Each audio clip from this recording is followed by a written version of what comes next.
আমাদের ডান পাশে ধস, আমাদের বাঁয়ে গিরিখাত, আমাদের মাথায় বোমারু, পায়ে পায়ে হিমানির বাঁধ।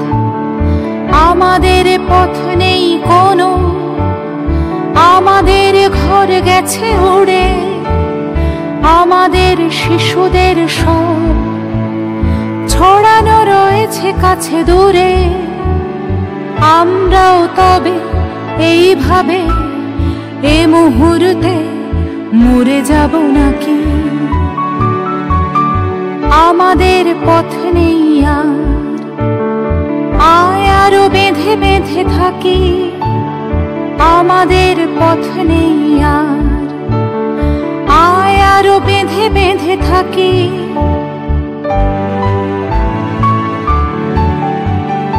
আমাদের ইতিহাস নেই, অথবা এমনই ইতিহাস, আমাদের চোখ মুখ ঢাকা। আমরা ভিখারি 12 মাস, পৃথিবী হয়তো বেঁচে আছে, পৃথিবী হয়তো গেছে মরে। আমাদের কথা কে বা জানে, আমরা ফিরেছি দৌড়ে দৌড়ে। কিছুই কোথাও যদি নেই, তবু তো কজন আছি বাকি। আয় আরো হাতে হাতে রেখে, আয় আরো বেঁধে বেঁধে থাকি। আয় আরো হাতে হাত রেখে, আয় আরো বেঁধে বেঁধে থাকি। আয় আরো হাতে হাত রেখে, আয় আরো বেঁধে বেঁধে থাকি।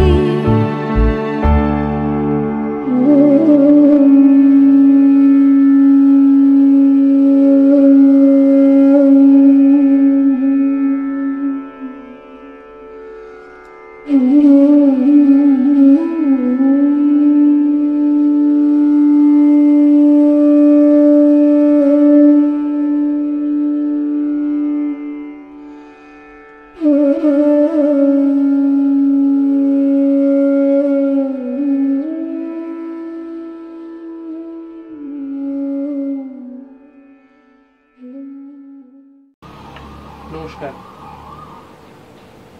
যে মুহূর্তে আমি এই ভিডিওটা শুরু করলাম, ব্যাকগ্রাউন্ডে একটা অ্যাম্বুলেন্সের আওয়াজ শোনা গেল। এরকম একটা পরিস্থিতির মধ্যে দাঁড়িয়ে আজকে এই অনুষ্ঠানটি শুরু হচ্ছে।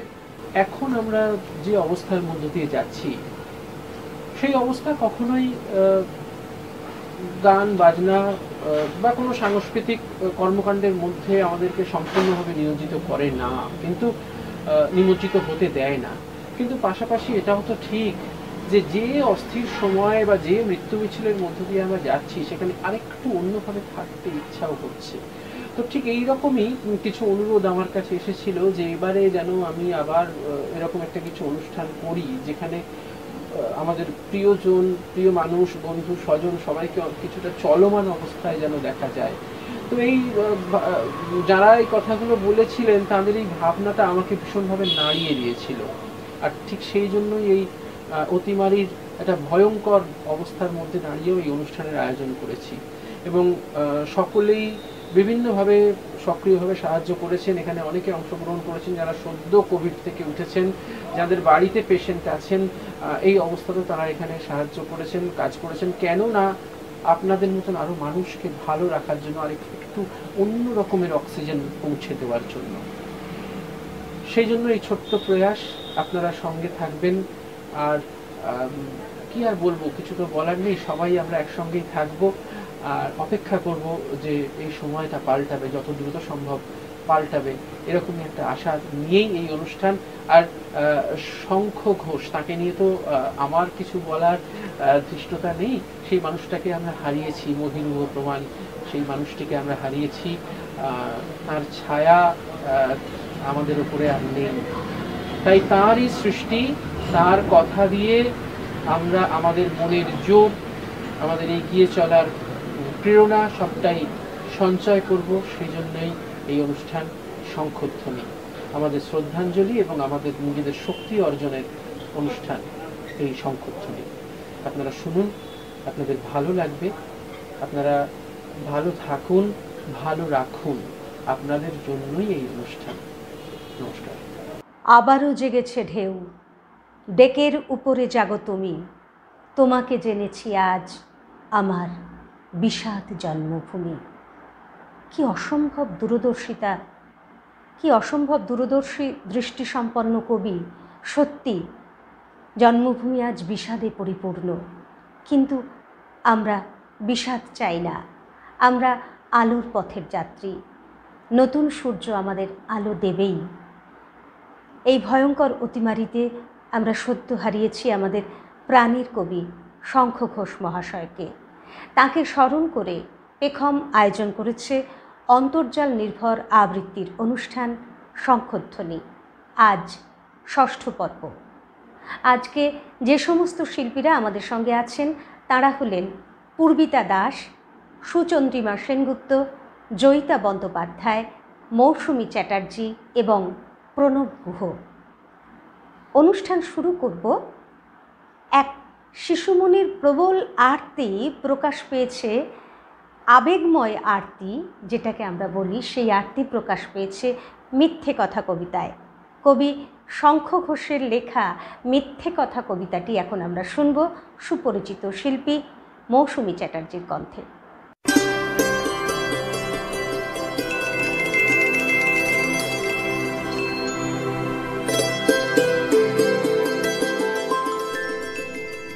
লোকে আমায় ভালোই বলে, দিব্যি চলনসই, দোষের মধ্যে একটু নাকি মিথ্যে কথা কই। ঘাটশিলাতে যাবার পথে ট্রেন ছুটেছে যখন, মায়ের কাছে বাবার কাছে করছে বকুম বকুম। হঠাৎ দেখি মাঠের মধ্যে চলন্ত সব গাছে এক এক রকম ভঙ্গি ফোটে, এক এক রকম নাচে। ওমা দেখো নৃত্যনাট্য। যেই বলেছি আমি, মা বকে দেয়, বড্ড তোমার বেড়েছে ফাজলামি।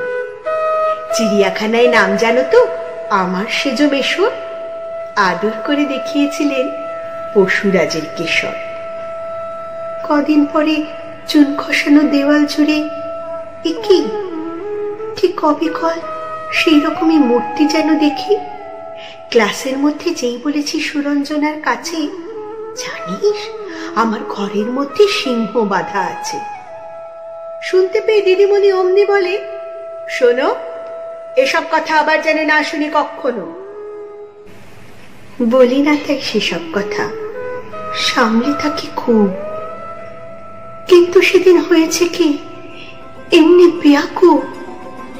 আকাশ পারে আবারও চোখ গিয়েছে আটকে, শরৎ মেঘে দেখতে পেলাম রবীন্দ্রনাথকে।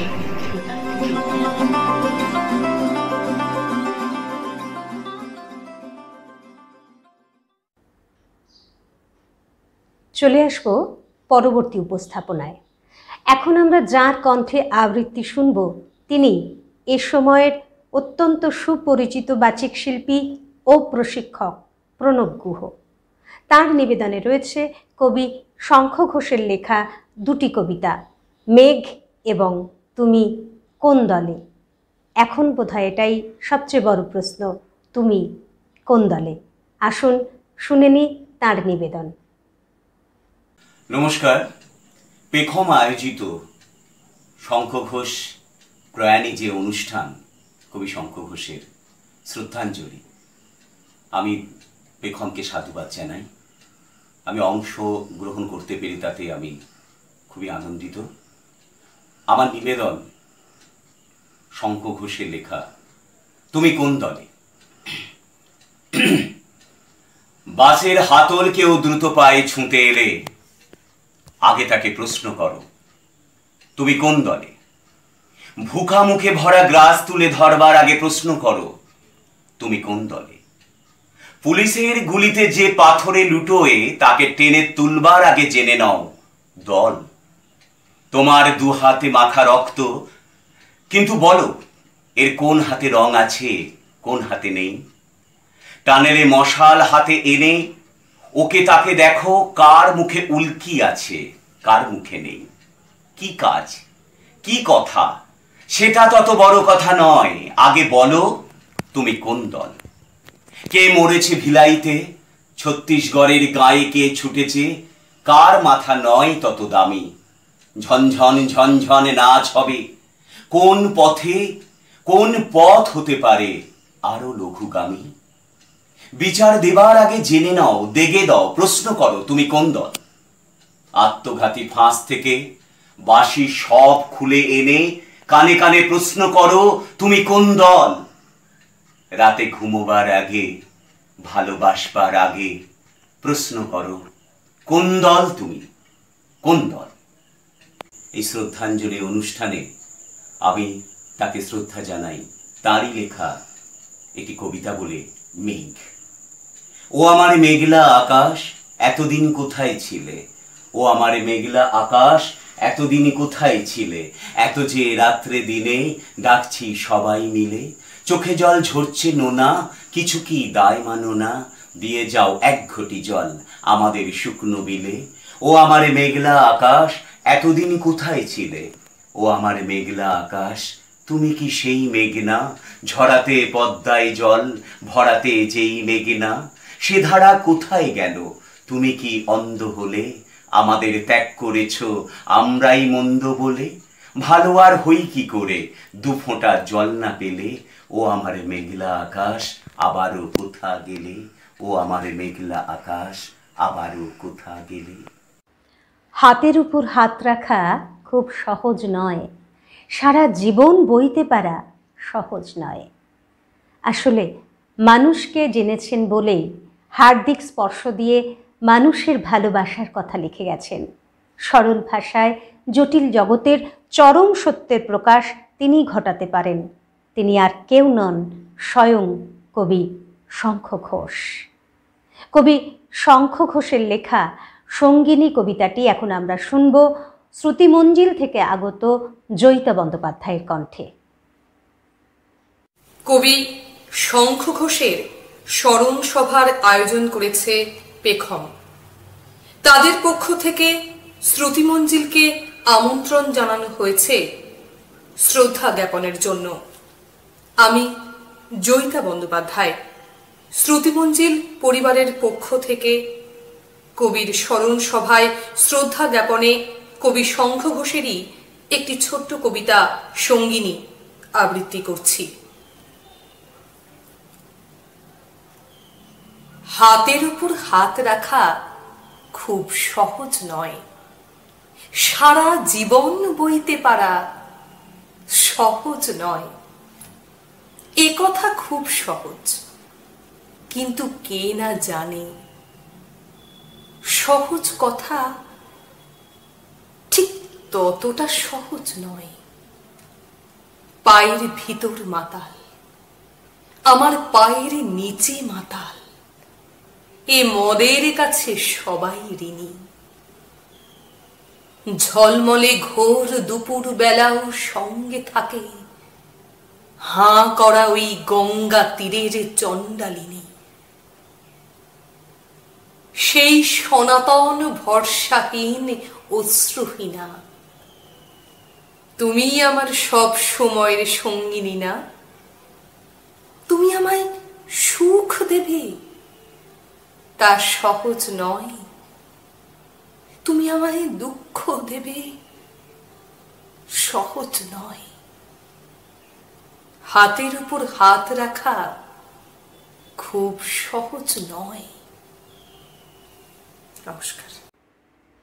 যখন সত্যি তুমি আর ফিরবে না, কবি শঙ্খ ঘোষের প্রয়াণের পর কবি শ্রীজাত শ্রদ্ধার্ঘ্য দাহ কবিতাটি। এই কবিতাটি এখন আমরা শুনব শ্রুতিমঞ্জিলের পক্ষ থেকে সুচন্দ্রিমা সেনগুপ্তের কণ্ঠে। নমস্কার। পেখম পরিবার আয়োজন করেছে কবি শঙ্খ ঘোষের স্মরণ সভা। সেই স্মরণ সভায় আমন্ত্রিত হয়ে আমরা শ্রুতিমঞ্জিল কৃতজ্ঞ এবং ধন্যবাদ জানাই পেখম পরিবারের প্রত্যেককে। আমি সুচন্দ্রিমা সেনগুপ্ত আজ শ্রুতিমঞ্জিল পরিবারের পক্ষ থেকে কবির স্মৃতিতে শ্রীজাতর লেখা একটি কবিতা পাঠ করে শোনাচ্ছি। দাহ। এখনো দুহাতে ধানের গন্ধ লেগে, এখনো দুপায়ে দেশ কালহীন মাটি, আগুন লেগেছে বিকেলের স্থির মেঘে। এখনো ভাবছি তোমার সঙ্গে হাঁটি। তুমি তো আমার লেখা দেখানোর মন, তুমি তোলো চোখ, তবে হয় দিক চেনা। এবারে কঠিন অপেক্ষা ভঞ্জন, যখন সত্যি তুমি আর ফিরবে না। তাহলে কান্না কার কাছে নিয়ে যাব? তবে আশ্রয় কে দেবে বারংবার? খোলা জানালায় আকাশ হরিদ্রাভ, কেবল সে ঘরে বসে নেই তুমি আর। ধুলো নিয়ে ফেরা তীর্থের নামে আজ সে ঘরটুকুই পৃথিবীর মতো ঘোরে। দিন রাত্রির আলো ছায়া কারুকাজ আমাকে দেখায় কবিতার শহরে। সন্ধ্যের গায়ে সূর্যাস্তের দাহ, রাত্রে উড়বে চিরকালীনের ছাই। তোমার না থাকা সেও এক অবগাহন,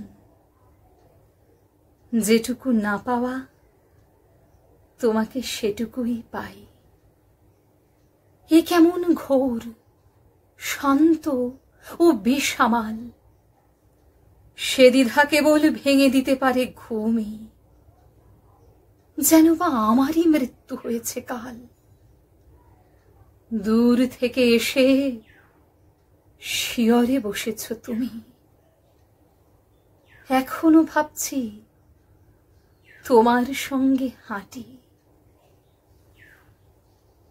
নমস্কার। অনুষ্ঠানের শেষ শিল্পী শ্রুতিমঞ্জিলের সদস্যা পূর্বিতা দাস। তার নিবেদনে রয়েছে কবি শঙ্খ ঘোষের লেখা দুটি কবিতা, ভারিক্কি এবং ঘুম। নমস্কার। শ্রুতিমঞ্জিল পরিবারের পক্ষ থেকে আমি পূর্বিতা দাস কবি শঙ্খ ঘোষের শ্রদ্ধাঞ্জলি অনুষ্ঠানে আমাদের পরিবারকে আমন্ত্রণ জানানোর জন্য পেখম পরিবারকে জানাচ্ছি বিশেষ ধন্যবাদ। আজ আমার নিবেদনে কবি শঙ্খ ঘোষের লেখা দুটি কবিতা কোলাজ, ভারিক্কি এবং ঘুম।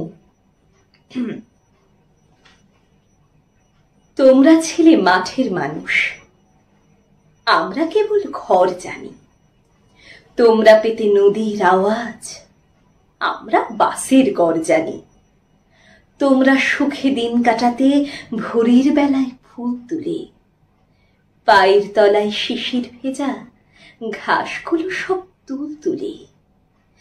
আমরা তখন অঙ্ক কষে ফার্স্ট হতে চাই প্রত্যেকে। টের পাই না দক্ষিণ হাওয়া আসছে বুকে কোত্থেকে। তোমরা যেতে বিকেল বেলায় বইচি বনের খোঁজ নিতে। আমরা তখন ইতিহাসের খিলজি কিংবা গাজনিতে। এসব নাম কি বুঝতে পারো? জানো এদের তারিখ কি? তোমরা ছিলে ছেলে মানুষ, আমরা খুবই ভারিক্কি। আমরা ছিলাম মেঘের মধ্যে, তোমরা ছিলে রোদে। তোমরা ছিলে বুদ্ধিতে, আর আমরা ছিলাম বোধে। আমরা ছিলাম হালকা গরম, তোমরা ছিলে ভারী। তোমরা জেগে, আমরা দিলাম ঘুমের মধ্যে পাড়ি। সে ঘুম কথায় দোল দিয়ে যায় আলতো পায়ের চলা। কথা চললে হঠাৎ কারোই শোনা যায় না গলা। চোখে দেখলে কাছের জিনিস, মনে হয় তা দূর। কুয়াশাময় গাছগুলি সব বাজিয়ে তুলি সুর। পাথরগুলি পাষাণ না কেউ, মেঘ দিয়ে তা গড়া। আমরা ছিলাম খুব পাহাড়ি, তোমরা বসুন্ধরা। আমরা ছিলাম খুব পাহাড়ি, তোমরা বসুন্ধরা। নমস্কার। আমাদের ষষ্ঠ পর্বের অনুষ্ঠান এখানেই শেষ হলো শঙ্খধ্বনির মধ্যে দিয়ে। এই কালান্তর সময়ে শঙ্খধ্বনি আমাদের মধ্যে প্রাণ সঞ্চার করুক, আমাদের অনুপ্রাণিত করুক আরও বেশি করে বেঁধে বেঁধে থাকার। নমস্কার।